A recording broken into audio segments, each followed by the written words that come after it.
কাউসার, হাসপাতালে নতুন করে কতজন রোগী ভর্তি হলো, সেখানে কি অবস্থা দেখছেন আপনি?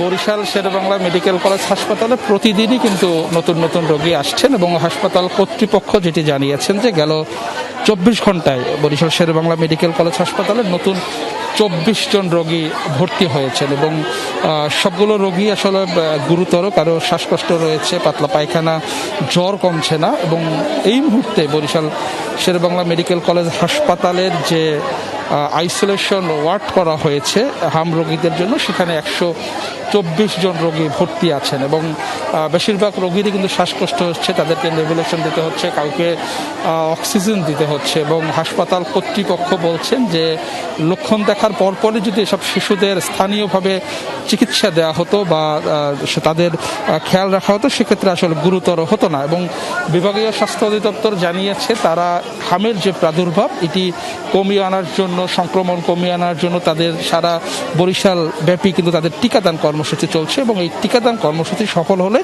সেক্ষেত্রে এই যে হামের যে প্রাদুর্ভাব সেটি কিছুটা কমে আসবে। তবে বরিশাল শেরেবাংলা মেডিকেল কলেজ হাসপাতালে যে রোগীর সংখ্যা সেটি কিন্তু কমছে না। প্রতিদিনই যারা এখানে চিকিৎসা নিচ্ছেন 100 থেকে 125 থেকে 130 জন রোগী এখানে প্রতিদিনই ভর্তি ছিল এবং সর্বোচ্চ 150 জন রোগীও কিন্তু এখানে চিকিৎসা নিয়েছেন। এবং চিকিৎসকরা বারবার পরামর্শ দিচ্ছেন যদি রোগী গুরুতর হয় সেক্ষেত্রে স্থানীয় স্বাস্থ্য কমপ্লেক্সে ভর্তি করার জন্য বা শেরেবাংলা মেডিকেল কলেজ হাসপাতাল বা জেলা হাসপাতালগুলো যে রয়েছে সেখানে ভর্তি করার জন্য স্থানীয়ভাবে, অর্থাৎ যারা অভিভাবক রয়েছে অনেকেই অসচেতন রয়েছে, তারা শিশুর লক্ষণ দেখার পরেও তারা প্রথমে বিভিন্ন ফার্মেসি থেকে ঔষধ কিনে খাচ্ছেন এবং এই ঔষধ কিনে খাওয়ার ফলে কিন্তু যে রোগীদের শারীরিক অবস্থা সেটি গুরুতর হচ্ছে। সেই ডাক্তাররা বারবার পরামর্শ দিয়েছেন রোগীর অবস্থা গুরুতর হলে সরাসরি শেরেবাংলা মেডিকেল কলেজ বা জেলা হাসপাতালে ভর্তি করা। অনেক ধন্যবাদ আপনাকে আপডেট দেওয়ার জন্য।